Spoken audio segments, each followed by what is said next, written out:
அழைப்போமா? Praise Lord sister.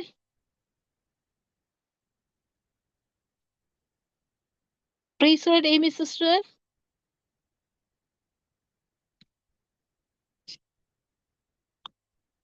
Sister unmute பண்ணுங்க sister. Praise Lord sister Amy sister.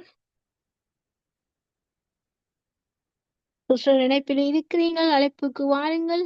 உங்களுடைய mute எடுத்து விடுங்க சிஸ்டர். Praise Lord. சிஸ்டர் ஆண்டவரே நன்றி ஆண்டவர். Praise Lord Amy sister. இணைப்பு ஃப்ரீசர் ஆகிவிட்டது போல இருக்கிறது. பாப்போம். சோஸ்ரம் சோஸ்ரம் சோஸ்ரம். இன்னொரு பாடலை பாடும் சிஸ்டர் சவுண்ட கூட்டுங்க ஏமி, அப்ப அந்த அன்மியூட் எடுபடும். சவுண்ட கூட்டுங்க. உங்களோட போன் மியூட்டா இருக்குது, அன்மியூட் பண்ணு. அல்லது வெளியில போயிட்டு திரும்பி வாங்க.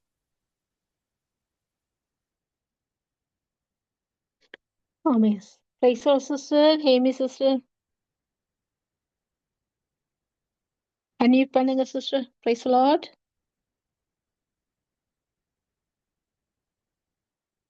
ஆமென். இன்னொரு பாடலை பாடுவோம். கர்த்தர் நாமம் மகிமைப்படட்டும் சிஸ்டர். சிஸ்டர் நீங்க போன் லைனை கட் பண்ணிட்டு திரும்ப இணைத்தீங்கன்னு சொன்னால் வரலாம்.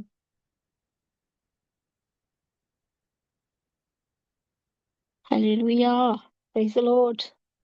Sister sister praise Lord Amy sister. கர்த்தர் நாமம் மகிமைப்படுத்தார்.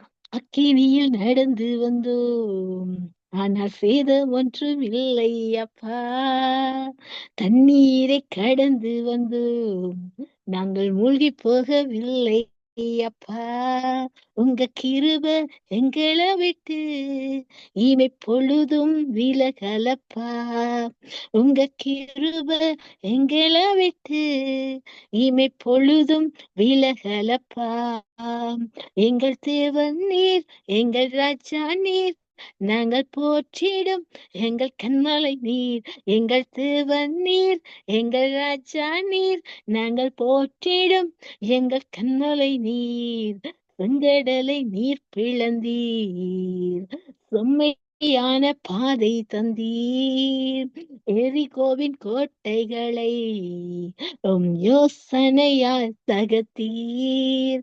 அந்த கோலியாத்தின் கோஷங்களை ஒரு நொடியில் வென்று விட்டீர். அந்த கோலியாத்தின் கோஷங்களை ஒரு நொடியில் வென்று விட்டீர். எங்கள் தேவன் நீர், எங்கள் ராஜா நீர், நாங்கள் போற்றிடும் எங்கள் கண்மலை நீர். எங்கள் தேவன் நீர், எங்கள் ராஜா நீர், நாங்கள் போற்றிடும் எங்கள் கண்மலை நீர்.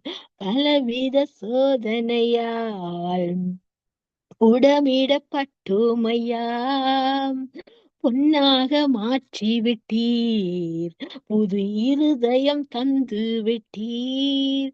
எங்கள் தலையை எண்ணெயினால் அபிஷேகம் செய்து விட்டீர்.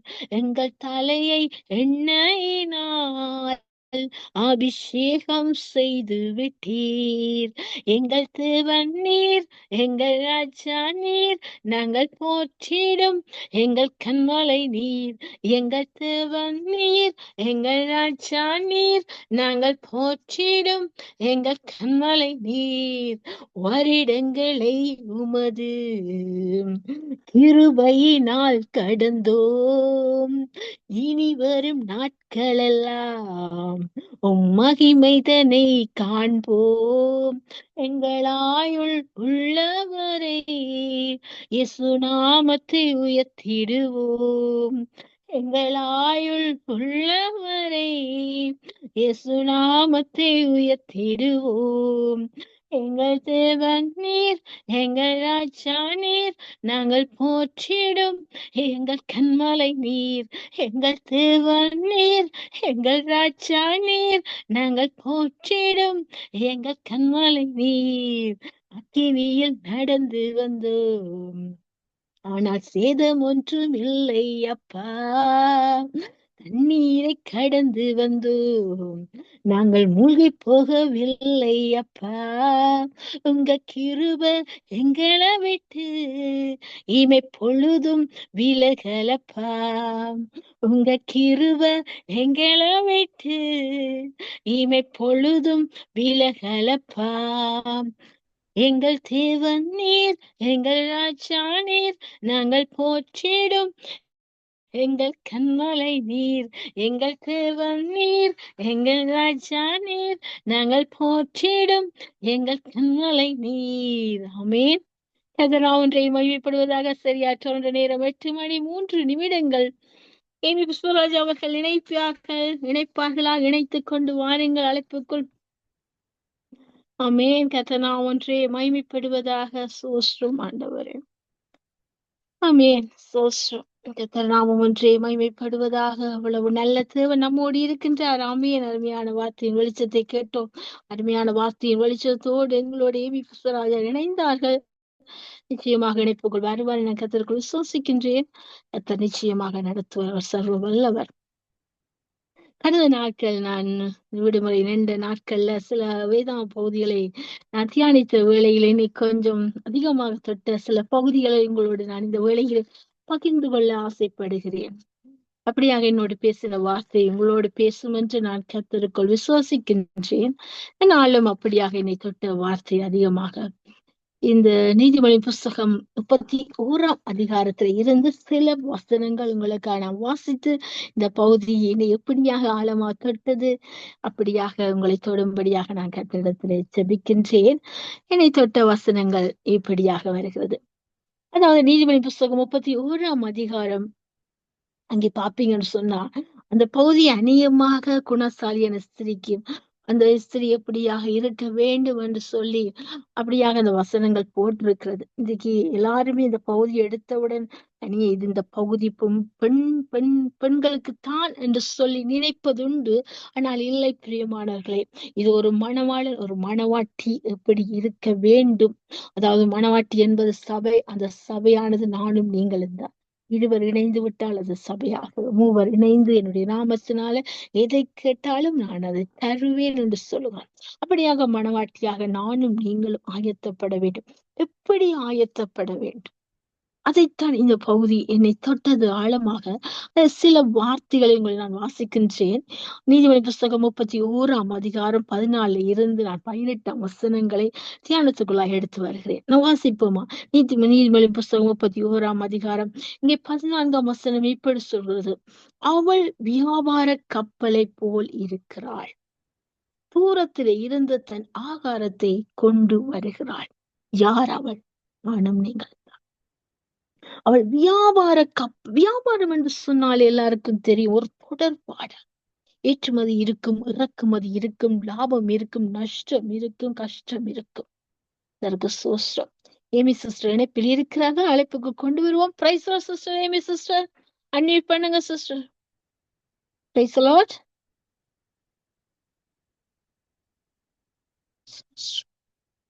Price Lord sister. Amy sister. Praise Lord. Praise Lord. கேக்குதா? Praise Lord sister. கேக்குது. கர்த்தருக்கு ஸ்தோத்திரம். தடைகளை தகர்த்த தேவனுக்கு கோடி கோடி ஸ்தோத்திரம். கர்த்தராகிய இயேசு கிறிஸ்துவின் நாமத்தினாலே சங்க வானொலி கூடாக வார்த்தையின் வெளிச்சத்தின் பகுதியில் உங்களை நான் வாழ்த்தி வரவேற்கிறேன். எடுத்து வாருங்கள் சிஸ்டர், வெளிச்சத்தை காண ஆவலாயிருக்கின்றோம். ஆமேன் ஆமேன். உங்களை ஊழியங்களை கர்த்தர் நிறைவாய் ஆசீர்வதிப்பாராக. ஆமேன். அருமையான தேவனுடைய பிள்ளைகளே, நாங்கள் இணைந்திருப்பது வியாழக்கிழமைக்கான மாலை நேரம், நித்திய வெளிச்ச நேரம். இந்த நித்திய வெளிச்ச நேரத்திலே நாங்கள் ஆண்டவருடைய நாமத்துக்கு மகிமையாக துதிகளோடும் ஆராதனைகளோடும் ஜெபங்களோடும் நாங்கள் நிகழ்ச்சிகளை ஏறெடுத்து வருவோம். இந்த நாளும் ஒரு வார்த்தை கூடாக நாங்கள் கடந்து வந்து ஆண்டவருடைய நாமத்தை மகிமைப்படுத்துவோம். ஆண்டவருடைய நாமம் ஒன்றே மகிமைப்படுவதாக. இப்பொழுது நாங்கள் ஒரு சிறிய ஜெபத்தோடு ஆரம்பிப்போம். நன்றி கர்த்தாவே, நன்றி தகப்பனே சுவாமி. துதிக்கு பாத்திரரே, எங்களை துதிக்கிறோம், உங்களை சோத்திரிக்கிறோம். துதியில் மத்தியில வாசம் பண்ணுகிறவரே, உங்களை துதிக்கிறோம், உங்களை சோத்திரிக்கிறோம். ஆண்டவரே, நீங்க நல்லவர், வல்லவர், போதுமானவருக்கு அதிகமானவர், இரக்கத்தில் ஐஸ்வர்யம் உள்ளவர். துதிக்கு பாத்திரர், உங்களை துதிக்கிறோம், உங்களை சோத்திரிக்கிறோம், நன்றி சொல்லுகிறோம். ஆண்டவரே, இந்த வேலைக்காக உங்களுக்கு நன்றியப்பா. இந்த நேரத்திலும் இந்த வானலை கேட்கின்ற உறவுகளுக்காய் நன்றி தகப்பனே. இயேசு கிறிஸ்துவின் இனிய நாமத்திலே நாங்க ஜெபிக்கிறோம், உங்கள் நல்ல பிதாவே. ஆமேன் ஆமேன்.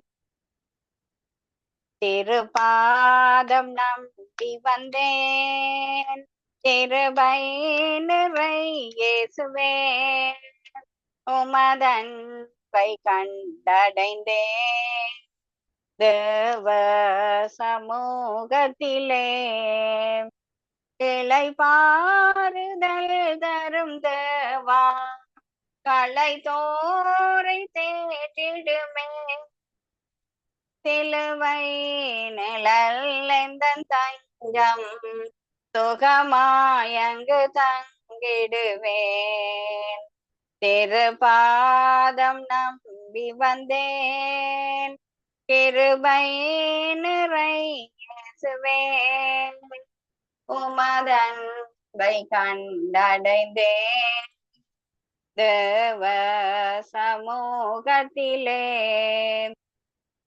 இளைப்பாறுதல் தரும் தேவா, களை தோரை தேற்றிடுமே, சிலுவை நிழலெந்தன் தஞ்சம், சுகமாயங்கு தங்கிடுவேன், திருப்பாதம் நம்பி வந்தேன், கிருபை நிறை இயேசுவே, உமதன்பை கண்டடைந்தேன், தேவ சமூகத்திலே என்னை கைவிடாதிரும் நாதா, என நிந்தை நேரிடும், உமக்காக யாவும் சகிப்பேன், உமது பல நீந்திடுமே,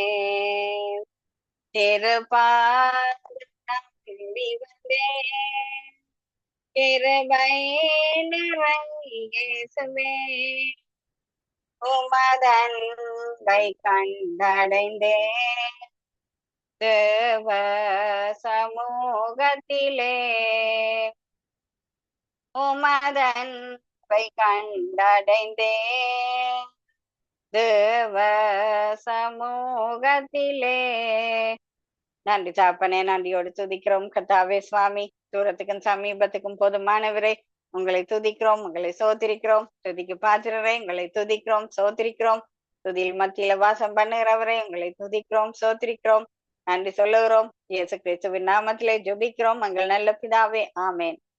அருமையான தேவனுடைய பிள்ளைகளே, நாங்கள் இந்த நாளிலும் கூட யோவான் எழுதின சுவிசேஷம் 5ஆம் அதிகாரத்திலே பெதஸ்தா குளத்தி அருகே அந்த 38 வருடங்களாக தன்னுடைய வாழ்க்கையை அந்த பெதஸ்தா குளத்து அருகே கழித்த அந்த மனிதனுடைய வாழ்க்கையிலிருந்து நாங்கள் சில காரியங்களை பார்க்கும்படியாய் ஆவியானவர் கொடுத்த இந்த நேரத்துக்காய் நாங்கள் நன்றி சொல்லி இந்த வார்த்தைகளை நாங்கள் எங்களுக்கு எடுத்துக்கொள்வோம்.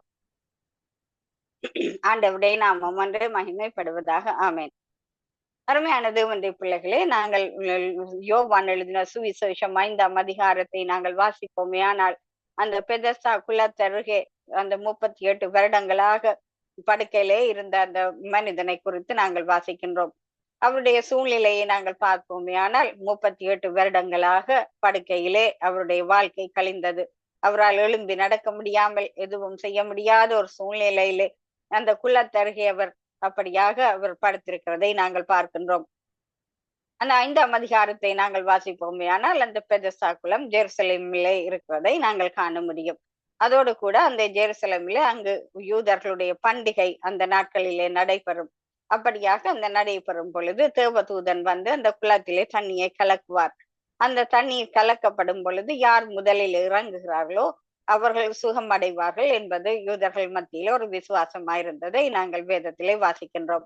அப்படியாக அந்த பண்டிகையின் பொழுது அங்கு தேவதூதன் வந்து தண்ணீரை கலக்கினவுடன் அங்கு எல்லோரும் அந்த இடத்திலே முந்தி அடித்து கொண்டு அந்த குளத்தில் இறங்குவதை நாங்கள் பார்க்கின்றோம்.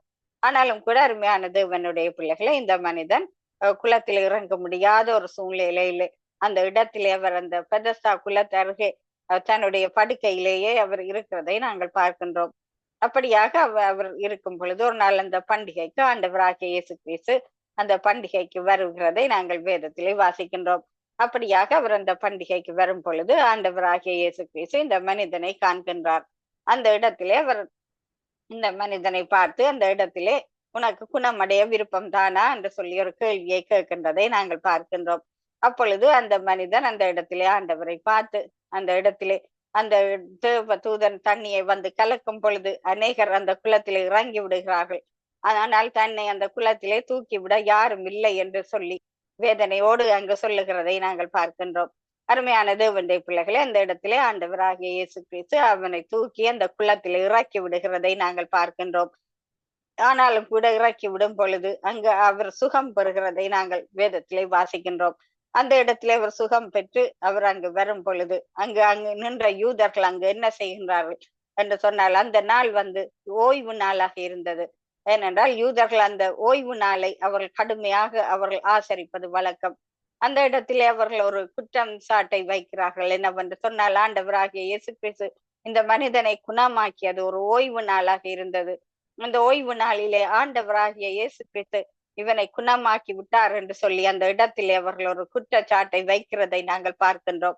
அருமையான தேவனுடைய பிள்ளைகளே, அந்த இடத்திலே திரும்பமாக அந்த பெதஸ்தா குளத்தருகே படுக்கையில் இருந்த அந்த மனிதனை ஆண்டவராகிய இயேசு கிறிஸ்து அந்த இடத்திலே சந்திக்கின்றார். சந்திக்கும் பொழுது அவர் திரும்ப அவனுக்கு ஒரு எச்சரிப்பையை கொடுக்கிறதை நாங்கள் பார்க்கின்றோம். இனிமேல் பாவம் செய்யாதே என்று சொல்லி ஒரு எச்சரிப்பை ஆண்டவராகிய இயேசு கிறிஸ்து அந்த இடத்திலே கொடுக்கிறதை நாங்கள் பார்க்கின்றோம். அருமையான தேவனுடைய பிள்ளைகளை, நாங்கள் 2 காரியங்களை நாங்கள் இதுல கவனிக்கலாம். என்னவென்று சொன்னால், முதலாவது ஆண்டவராகிய இயேசு கிறிஸ்து அவனை பார்த்து கேட்கின்றார், உனக்கு குணமடைய விருப்பம் தானா என்று. அப்படியாக ஆண்டவராகிய இயேசு கிறிஸ்து கேட்டதும் அவன் தன்னுடைய சூழ்நிலையை அந்த இடத்திலே சொல்லுகிறதை நாங்கள் பார்க்கின்றோம். அருமையான தேவனுடைய பிள்ளைகளை, எங்களுடைய வாழ்க்கையிலும் கூட நாங்கள் எங்களுடைய சரீர பலவீனங்கள் நீங்கும்படியாக ஜெபிக்கின்றோம். இன்னுமாக அநேக வியாதியஸ்தர்களுக்காக நாங்கள் ஜெபிக்கின்றோம். அந்த வியாதிகள் எல்லாம் குணமடைய வேண்டும் என்று நாங்கள் விரும்புகின்றவர்களாக நாங்கள் ஜெபிக்கின்றோம். ஆனாலும் கூட அருமையான தேவனுடைய பிள்ளைகளே, அந்த இடத்திலே ஆண்டவராகிய இயேசு கிறிஸ்து உங்களையும் என்னையும் பார்த்து முதலிலே அவர் கேட்கின்ற கேள்வி, உண்மையிலேயே உங்களுக்கு குணமடைய விருப்பம் தானா என்று அவர் எங்களையும் பார்த்து கேட்கின்றவராக இருக்கின்றார். நாங்கள் வியாதிகள் நீங்க நாங்கள் ஜெபிக்கிறது அதிலே ஒன்றும் தவறில்லை. ஆனால் எங்களுக்கு நிச்சயமாகவே அந்த குணமடைய வேண்டும் என்ற அந்த வாஞ்சை எங்களுடைய இருதயத்திலே இருக்கிறதா என்பதை நீங்களும் நானும் ஆராய்ந்து நாங்கள் பார்க்க வேண்டியவர்களாக இருக்கின்றோம். அந்த இடத்திலே பார்ப்போமே. ஆனால் ஆண்டவராகிய இயேசு கிறிஸ்து அடுத்ததாக அந்த மனிதனுக்கு ஒரு எச்சரிக்கையை கொடுக்கின்றார். அதாவது அந்த எச்சரிக்கையானது இனிமேல் பாவம் செய்யாதே என்று சொல்லி அந்த இடத்திலே ஒரு எச்சரிக்கையை கொடுக்கின்றார். ஏனென்று சொன்னார், சில நேரம் அந்த நோயானது ஒரு பாவ காரியத்தினால கூட அவருக்கு வந்திருக்கலாம். அதனாலே ஆண்டவராகிய இயேசு கிறிஸ்து இனிமேல் பாவம் செய்யாதே என்று அவனை எச்சரிக்கிறதை நாங்கள் பார்க்கின்றோம். அருமையான தேவனுடைய பிள்ளைகளை, நாங்கள் மார்க் எழுதின சுவிசேஷத்திலேயும் கூட 2ஆம் அதிகாரத்திலே நாங்கள் வாசிக்கும் பொழுது ஒரு திமிர்வாதக்காரனை குறித்து வாசிக்கின்றோம். அந்த திமிர்வாதக்காரனுடைய வாழ்க்கையில என்ன நடந்தது? அவனாலும் கூட இப்படி எழும்பி நடமாட முடியாத ஒரு சூழ்நிலையிலே 4 நண்பர்கள் அவனை சுமந்து கொண்டு வந்தார்கள். ஏனென்றால் தங்களுடைய நண்பன் அப்படியாக ஒரு பலவீனப்பட்டு இருக்கிறானே என்று சொல்லி அவர்கள் வேதனையோடும் ஒரு கரிசனையோடும் அந்த இடத்திலே ஆண்டவர் அவனை குணமாக்குவார் என்ற ஒரு விசுவாசத்தோடும் கொண்டு வந்தார்கள். அந்த இடத்திலே மிகுந்த ஜனக்கூட்டம் இருந்ததனாலே அந்த கூரையை திறப்பாக்கி ஆண்டவருக்கு முன்பாக அவனை கட்டிலோடு வைத்தார்கள் என்று பார்க்கிறோம். அந்த இடத்திலே ஆண்டவராகிய இயேசு கிறிஸ்து, மகனை உன் படுக்கை எடுத்துக்கொண்டு எழும்பி நட என்று அவர் சொல்லுகிறதை நாங்கள் பார்க்கின்றோம். அதோடு கூட அவனுக்கும் கூட அதே எச்சரிப்பையைத்தான் ஆண்டவராகிய இயேசு கிறிஸ்து கொடுக்கின்றார். என்னவென்றால், இனிமேல் பாவம் செய்யாதே என்று. அருமையான தேவனுடைய பிள்ளைகளே, நீங்களும் நானும் இந்த மாம்சமான உலகிலே நாங்கள் இருக்கிறோம். நாங்களும் கூட பாவிகளாக இருக்கின்றோம். ஆனால் இன்றும் கூட ஆண்டவராகிய இயேசு கிறிஸ்து எங்களை பார்த்து அவர் எங்களுக்கும் அதே எச்சரிப்பை தான் கொடுக்கின்றார். என்னவென்று சொன்னால், மகனே மகளே, இனிமேல் பாவம் செய்யாதே என்று சொல்லி அவர் எங்களையும் எச்சரிக்கின்றவராக இருக்கின்றார். அருமையான தேவனுடைய பிள்ளைகளை, இந்த எச்சரிப்புக்கு நீங்களும் நானும் செவி கொடுக்கின்றோமா? நாங்களும் கூட பாவ வாழ்க்கையிலிருந்து விலகி நாங்கள் நடக்கிறோமா? எங்களுடைய வாழ்க்கை எப்படிப்பட்டதாக இருக்கிறது என்பதை குறித்து நீங்களும் நானும் ஆராய்ந்து பார்க்க வேண்டியவர்களாக இருக்கின்றோம். அருமையான தேவனுடைய பிள்ளைகளை, 1 யோவான் 1ஆம் அதிகாரம் 9ஆம் வசனத்தை நாங்கள் வாசிப்போமே. ஆனால் நம்மில் பாவம் இல்லை என்போமே, ஆனால் நம்மை நாமே வஞ்சிக்கிறவர்களாவோம், சத்தியம் நமக்குள் இராது என்று சொல்லி நாங்க வாசிக்கிறோம். அதாவது இந்த உலகில இருக்கிற நாங்கள், நீங்களோ நானோ, யாராக இருந்தாலும் நாங்கள் பாவம் செய்யாதவர்கள் என்று சொல்லி நாங்க சொல்ல முடியாது. ஏனென்று சொன்னால், எங்களுக்கு வேதம் ஒரு எச்சரிப்பை கொடுக்கின்றது. நம்மில் பாவம் இல்லை என்போமே, ஆனால் நம்மை நாமே வஞ்சிக்கிறவர்களாவோம் என்று சொல்லி அப்படியாக எங்களுக்கு ஆண்டவராகிய இயேசு கிறிஸ்து இந்த வேதத்தில் ஒரு எச்சரிப்பை கொடுத்திருக்கின்றார். அதோடு கூட இன்னும் ஒரு காரியத்தை நாங்கள் பார்க்க முடியும். 51ஆம் சங்கீதத்தை நாங்கள் பார்ப்போமே, ஆனால் அந்த 51ஆம் சங்கீதம் அந்த இடத்திலே தாவீது ராஜா இப்படிப்பட்ட சூழ்நிலையிலே அந்த சங்கீதத்தை எழுதினார் என்பது எங்கள் எல்லோருக்கும் தெரியும். அதோடு கூட அந்த இடத்திலே தாவீது ராஜா சொல்லுகின்றார், என்னை ஈசோப்பினால் சுத்திகரியும், அப்பொழுது நான் சுத்தமாவேன், என்னை கழுவியர்களும், நான் உறைந்த மலையிலும் வெண்மையாவேன் என்று சொல்லி அந்த இடத்திலே தாவீது ராஜா சொல்லுகிறதை பார்க்கிறோம். அருமையான தேவனுடைய பிள்ளைகளை, இதில இருந்து நாங்கள் மெய்யான பாவ அறிக்கையை நாங்கள் காணக்கூடியதாக இருக்கின்றது. நாங்கள் ஒரு நாளை ஆரம்பிக்கின்றோம். அந்த நாளை ஆரம்பித்ததும் நாங்கள் ஆண்டவருக்கு நன்றி சொல்லி நாங்கள் அந்த நாளுக்குள்ளாக நாங்கள் கடந்து வருகின்றோம். ஆனால் அந்த நாள் முடியும் பொழுது நாங்கள் அந்த நாளிலே செய்த காரியங்கள், அந்த நாளிலே ஆண்டவராகிய இயேசு கிறிஸ்துவுக்கு பிரியம் இல்லாமல் நாங்கள் நடந்திருந்தால் அந்த பாவ காரியங்கள் எல்லாவற்றையும் அவருடைய சமூகத்துக்கு நாங்கள் கொண்டு வருகிறவர்களாக இருக்க வேண்டும். அப்படியாக அந்த பாவ காரியங்களை நாங்கள் அவரிடத்திலே கொண்டு வந்து நாங்கள் மெய்யாகவே எங்களுடைய பாவங்களுக்கு மனம் திரும்பும் பொழுது அந்த இடத்திலே ஆண்டவராகிய இயேசு கிறிஸ்து எங்களுடைய பாவங்களை மன்னிக்கிற தேவனாக இருக்கிறார் என்று சொல்லி நாங்க பார்க்கின்றோம். ஏனென்றால் நாங்க இன்னும் ஒரு வசனத்தையும் வேதத்திலே நாங்கள் பார்க்கின்றோம், பாவத்தை மறைக்கிறவன் வாழ்வடைய மாட்டான், அவற்றை அறிக்கை செய்து விட்டு விடுகிறவனோ இரக்கம் பெறுவான் என்று சொல்லி நாங்கள் வாசிக்கின்றோம். அருமையான தேவனுடைய பிள்ளைகளை, அப்படியாக நீங்களும் நானும் எங்களுடைய பாவ காரியங்களை எங்களுடைய வாழ்க்கையிலே நாங்கள் அறிக்கை செய்து நாங்கள் அவருடைய சமூகத்திலே நாங்கள் விட்டு விட வேண்டும். அப்படியாக நாங்கள் மெய்யாக பாவ அறிக்கை செய்யும் பொழுது அந்த இடத்திலே ஆண்டவராகிய இயேசு கிறிஸ்து அவர் மனதுருகிற தேவனாக இருக்கின்றார். அந்த இடத்திலே மனதுருகி உங்களையும் என்னையும் அவர் வழி நடத்த அவர் காத்திருக்கின்றார். அருமையான தேவனுடைய பிள்ளைகளே, அதே போல நாங்கள் லூக்கா எழுதின சுவிசேஷத்திலே நாங்கள் இரு குமாரர்களை குறித்து வாசிக்கின்றோம். அந்த இளைய மகனுடைய பாவ அறிக்கையை நாங்கள் சிந்திக்க வேண்டியவர்களாக இருக்கின்றோம்.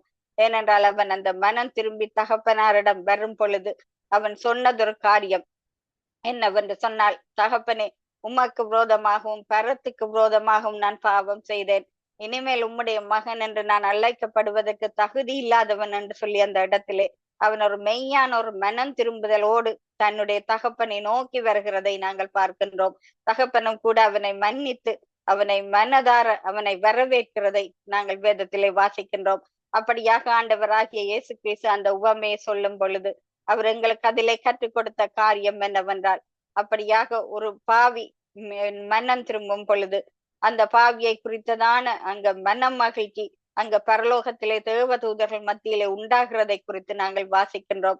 அதே போல அருமையான தேவனுடைய பிள்ளைகளை, நாங்கள் சகையுவை பார்ப்போமையானால் எப்படிப்பட்ட வாழ்க்கை சகையு வாழ்ந்திருந்தார் என்று எங்களுக்கு தெரியும். அதே போல ஆண்டவரை பார்க்க வேண்டும் என்ற அந்த வாஞ்சை, அந்த தாகம் அந்த உள்ளத்திலே இருந்தது. ஆண்டவரை சந்தித்த உடனே அவனுடைய வாழ்க்கை மாறியது. தான் செய்த காரியங்கள் எல்லாவற்றையும் ஆண்டவரிடத்திலே அறிக்கை பண்ணின ஒரு புதிய மனிதனாய், ஏழைகளுக்கு தான் வாங்கினது அநியாயமாக வாங்கினவற்றையெல்லாம் திருப்பி கொடுத்த ஒரு மனிதனாய் அந்த இடத்திலே சகையும் மாற்றம் பெறுகிறதை நாங்கள் பார்க்கின்றோம். ஆண்டவராகிய இயேசு கிறிஸ்து உங்களிடத்தில இருந்தும் என்னிடத்தில இருந்தும் எதிர்பார்க்கிறது ஒரு காரியம் என்னவென்றால் மெய்யான மனம் திரும்புதல். அதைத்தான் அவர் எங்களிடத்தில இருந்து எதிர்பார்க்கிறார். அருமையான தேவனுடைய பிள்ளைகளே, அப்படியாக நாங்கள் எங்களுடைய பாவங்களை அறிக்கை பண்ணி நாங்க விடுவோமே, ஆனால் நிச்சயமாக பரலோகத்திலே எங்களுடைய பாவங்கள் அங்கு மன்னிக்கப்பட்டு எங்களுடைய பேர் வந்து அந்த ஜீவ புத்தகத்திலே அவருடைய சமூகத்திலே இருக்கிறதை நாங்கள் பார்க்கின்றோம். அருமையான தேவனுடைய பிள்ளைகளை, இப்படியான ரட்சிப்பு எத்தனை பேருக்கு இன்றைக்கு இல்லாமல் இருக்கிறது. அது ஒரு வேதனைக்குரிய காரியமாக இருக்கிறதை நாங்கள் பார்க்கின்றோம் இந்த உலகிலே. அருமையான தேவனுடைய பிள்ளைகளே, இந்த வானொலியை கேட்டுக்கொண்டிருக்கின்ற நீங்க யாராவது இன்னும் ரட்சிப்புக்குள்ளே நீங்கள் வரவில்லையே என்று சொன்னால், ஆண்டவராகிய இயேசு கிறிஸ்துவை நீங்கள் இந்த இருந்த இடத்திலேயே நீங்கள் அவரை நோக்கி கூப்பிடும் பொழுது நிச்சயமாக ஆண்டவராகிய இயேசு கிறிஸ்து உங்களுடைய விண்ணப்பங்களுக்கு அவர் செவி சாய்க்க அவர் வல்லமை உள்ளவராக இருக்கின்றார். அவர் அதைத்தான் விரும்புகின்றார். எப்பொழுது தன்னுடைய மகன் என்னிடத்திலே வருவான், எப்பொழுது என்னுடைய மகள் என்னிடத்திலே வருவாள் என்று எதிர்பார்த்து அவர் காத்திருக்கிறதை நாங்கள் பார்க்கின்றோம். அருமையான தேவனுடைய பிள்ளைகளே, இன்று சத்துருவானவன் அநேகரை இந்த நாட்களிலே வஞ்சிக்கிறதை நாங்கள் பார்க்கின்றோம். நாங்கள் கடைசி காலகட்டத்திலே நாங்கள் இருக்கின்றோம். ஆண்டவருடைய வருகை எப்பொழுது என்று எங்களுக்கு தெரியாது. ஆனாலும் கூட அருமையான தேவனுடைய பிள்ளைகளே, ஆண்டவருடைய வருகைக்கு நீங்களும் நானும் தயாராக வேண்டுமே. ஆனால் எங்களுடைய பாவ வாழ்க்கையில் இருந்து நாங்கள் விடுதலை பெற்றுக் கொள்ள வேண்டும். அவருடைய வருகையிலே நீங்களும் நானும் அவரோடு செல்ல நாங்கள் ஆயத்தம் உள்ளவர்களாக இருக்க வேண்டும்.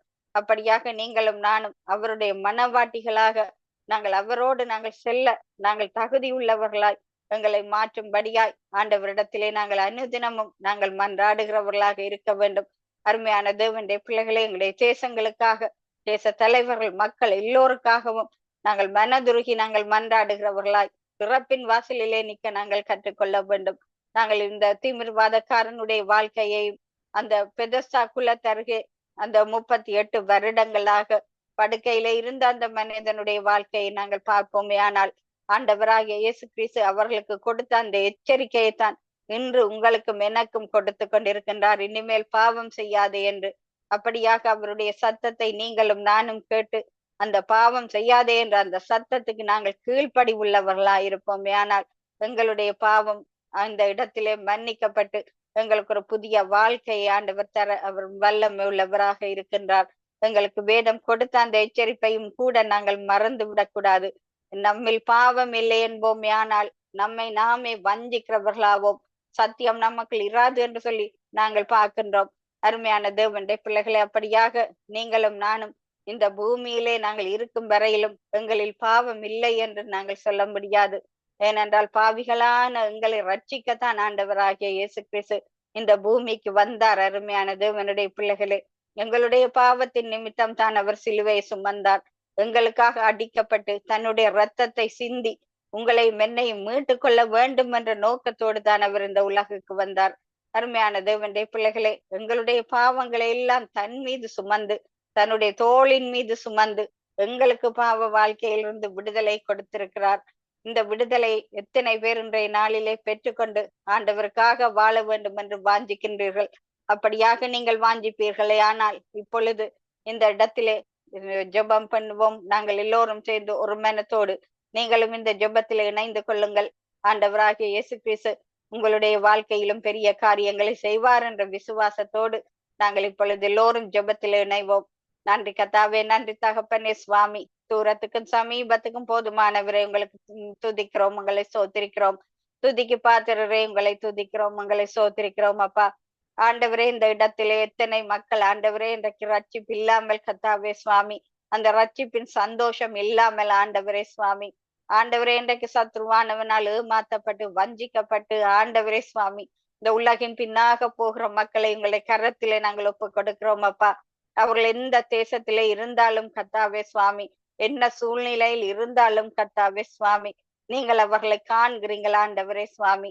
உங்களுடைய கண்களுக்கு மறைவாக ஒன்றும் இல்லை ஆண்டவரே சுவாமி. உங்களுடைய கண்கள் இந்த பூமி எங்கும் சுற்றி உலாவுகிறதையா. அதுக்காக உங்களுக்கு நாங்க நன்றி சொல்லுகிறோம் தகப்பனே சுவாமி. ஒரு பாவியின் நிமித்தம் தேவ தூதர்கள் மத்தியிலே அங்கு பரலோகத்திலே மகிழ்ச்சி உண்டாகிறது என்று சொன்ன தேவன் நீங்கள் ஆண்டவரே சுவாமி. அப்படியாக இந்த மக்களை குறித்ததான மகிழ்ச்சி ஆண்டவரே அந்த தேவ தூதர்கள் மத்தியிலே உருவாக வேணுமாய் நாங்க ஜெபிக்கிறோம் கர்த்தாவே சுவாமி. அப்பா, இந்த வானலை கேட்கிறவர்கள் யாரும் இன்னும் ரட்சிப்புக்குள்ளே வராம இருப்பார்களே. ஆனால் ஆண்டவரே, அவர்களை கொண்டு வர உங்களால முடியும் கர்த்தாவே சுவாமி. நீங்கள் அற்புதர் ஆண்டவரே சுவாமி. நீங்கள் பெரிய காரியங்களை செய்ய வல்ல தேவன் ஆண்டவரே. ஆண்டவரே, இந்த நேரத்திலும் சகோதரி சுபாலங்கோவை ஒப்பு கொடுக்கிறோம் கர்த்தாவே சுவாமி. இந்த ஊழிய பாதையை நீங்கள் கொடுத்ததுக்காக நன்றி கர்த்தாவே சுவாமி. மகளுடைய தேவைகள் ஒவ்வொன்றையும் உங்களை கரத்திலே நாங்கள் ஒப்படைக்கிறோம். அதே போல சகோதரன் மகேந்திரன் ஐயாவையும் ஒப்பு கொடுக்கிறோம். அப்பா, சகோதரி கருணாவை ஒப்பு கொடுக்கிறோம். சகோதரி ரஞ்சினி அலங்காரமணி ஒப்பு கொடுக்கிறோம். பாஸ்டர் ஆண்டன் ராஜநாயகத்தையும் உங்களுடைய பாதத்திலே நாங்க தந்து ஜெபிக்கிறோம் தகப்பனே சுவாமி. இந்த வேளையிலும் கர்த்தாவே சுவாமி, இந்த வானலை கேட்கிறவர்கள் ஆண்டவரே, யாராவது சரீர பலவீனத்தோடு சுகையினத்தோடு கர்த்தாவே சுவாமி இருப்பார்களே. ஆனால் தெய்வீக சுகத்துக்காய் நாங்க இந்த வேளையில ஜெபிக்கிறோம் கர்த்தாவே சுவாமி. ஹாஸ்பிட்டலிலே யாராவது வியாதி படுக்கையிலே இருப்பார்களே. ஆனால் கர்த்தாவே சுவாமி, அவர்களை உங்களுடைய கரத்திலே நாங்கள் கொடுக்கிறோம் கர்த்தாவே சுவாமி. இந்த உலக வைத்தியர்கள் கைவிட்டிருக்கலாம் ஐயா, ஆனாலும் கூட நீங்கள் அவர்களை கைவிடவில்லை ஆண்டவரே. நானே பரிகாரியாகிய கர்த்தர் என்று உங்களுடைய வசனம் சொல்லுகிறது கர்த்தாவே சுவாமி. உங்களுடைய தழும்புகள் உள்ள கரத்தினாலே அவர்கள் சுகமானார்கள் என்று நாங்கள் அறிக்கை செய்கிறோம் ஆண்டவரே. இந்த நாட்களிலும் கர்த்தாவே சுவாமி, இந்த வருடம் பாடசாலைக்கு போக இருக்கின்ற பிள்ளைகளை ஒப்பு கொடுக்கிறோம் ஆண்டவரே. முதலாக யூனிவர்சிட்டிக்கு போக இருக்கிற பிள்ளைகளை ஒப்பு கொடுக்கிறோம் அப்பா. அவர்கள் எந்தெந்த மாகாணத்துக்கு படிக்க சென்றாலும் கர்த்தாவே சுவாமி ஆண்டவரே அந்த மாகாணங்களிலே அந்த பிள்ளைகள் வழி தப்பி போய்விடாத படிக்க ஐயா நீங்கள் வேலி அடைத்து ஒவ்வொரு பிள்ளையையும் பாதுகாக்க வேணுமா எங்களை கரத்தில் ஒப்படைக்கிறோம். அதே போல இந்த புதிய நாளிலும் கர்த்தாவே சுவாமி இந்த சம்மர் வெக்கேஷனுக்கு போயிருக்கிறவர்களை ஒப்பு கொடுக்கிறோம் அப்பா. போக இருக்கின்றவர்களை ஒப்பு கொடுக்கிறோம் கர்த்தாவே சுவாமி. அவர்களோடும் போக்கிலும் வரத்திலும் துணையாக இருக்க வேணுமா ஜபிக்கிறோம். இந்த வானொலி கேட்கிறவர்களை ஒப்பு கொடுக்கிறோம். மறு ஒளிபரப்பை கேட்கிறவர்களை ஒப்பு கொடுக்கிறோம். இந்த வானொலியோடு இணைந்து ஆண்டவரே சுவாமி அப்பா ஆறுதலுக்காக ஆண்டவரே உங்களுடைய வசனத்துக்காக காத்திருக்கிறவர்களை ஒப்பு கொடுக்கிறோம் தகப்பனே சுவாமி. இந்த வேளையிலும் கர்த்தாவே சுவாமி ஆண்டவரே தேச தலைவர்களுக்காக வருகிறோம் அப்பா. அவர்களை இடை கட்டும்படியாக ஜபிக்கிறோம். பரலோக ஞானத்தினால் அவர்களை நிரப்பும்படியாக ஜபிக்கிறோம். ஆண்டவரே தேசங்களிலே பஞ்சம் வந்து விடாதபடி வேண்டி நிற்கிறோம் ஆண்டவரே. இல்லாமைகள் வறுமைகள் வந்து விடாதபடி வேண்டி நிற்கிறோம் ஆண்டவரே. மக்கள் பசியினால் வருந்தாதபடி வேண்டி நிற்கிறோம் ஆண்டவரே கர்த்தாவே சுவாமி. வேலை வாய்ப்புகள் அதிகரிக்க வேணுமா ஜபிக்கிறோம் அப்பா. கல்வி வசதிகள் அதிகரிக்க வேணுமா ஜபிக்கிறோம். தொழில்நுட்பங்கள் அதிகரிக்க வேணுமா ஜபிக்கிறோம் கர்த்தாவே சுவாமி. தேசங்கள் எல்லாம் செழிக்க வேணுமா ஜபிக்கிறோம் அப்பா. ஏற்ற விலையிலே இயேசு சுவாமி ஏற்ற காலத்திலே மழையை கட்டளையிட வேணுமா ஜபிக்கிறோம் ஆண்டவரே கர்த்தாவே சுவாமி. நன்றி சொல்லுகிறோம் அப்பா. இயேசு கிறிஸ்துவின் இனிய நாமத்திலே ஜெபம் கேட்டு நிற்கிறோம் உங்கள் நல்ல பிதாவே. ஆமேன் ஆமேன் ஆமேன் ஆமேன் ஆமேன் ஆமேன். நன்றி சிஸ்டர், நன்றி. அருமையான வார்த்தையின் வெளிச்சத்தின் பகுதியோடு இணைந்து வெளிச்சத்தை நமக்கு வெளிப்படுத்தின வெளிப்பாடுகளை கற்றுக் கொடுத்தீர்கள். சத்தியத்தின் ஆழத்தை நமக்கு வெளிப்படுத்தினீர்கள். அது மட்டுமல்லாமல் எல்லாருக்காகவும் பாரப்பட்டு செபித்தீர்கள். அப்படியாக எங்களுக்கு வெளிச்சத்தை கற்றுக் கொடுத்து உங்களை எங்கள் குடும்பத்தை உங்கள் ஊழியங்களை கர்த்தர் நிறைவாக ஆசீர்வதிப்பாராக. அருமையான வார்த்தையின் வெளிச்சம் சகேயுனுடைய மனமாற்றம், அதே போல எளியகுமாரனுடைய மனமாற்றம் நிச்சயமாக நமக்கு பாவம் இல்லை என்றோமானால் நம்மை நாமே வஞ்சிக்கிறவர்களாக இருக்கின்றோம். நம்முடைய பாவங்களை அறிக்கையிட்டு அவருடைய இரக்கத்தை பெற வேண்டும். அப்படிப்பட்ட அடையாளத்தை நமக்கு தந்து தேவன் இரக்கத்தின் தகப்பனாய் இருக்கிறார். உண்மை உள்ள ஒரு நீதி உள்ள பெருமையான வார்த்தையின் வெளிச்சம். நன்றி சிஸ்டர். கர்த்தர் தாமே உங்களை எங்கள் குடும்பத்தை உங்கள் ஊழியங்களை கர்த்தர் நிறைவு ஆசீர்வதிப்பாராக. கர்த்தர் சித்தம் நாங்கள் இன்னொரு அழைப்பில் சந்திக்கும் வரைக்கும் தேவ சமாதத்தை கூறுகிறோம். நன்றி சிஸ்டர். நன்றி. God bless you. உங்களையும் உங்கள் ஊழியங்களையும் கர்த்தர் நிறைவாய் ஆசீர்வதிப்பாராக. ஆமென்.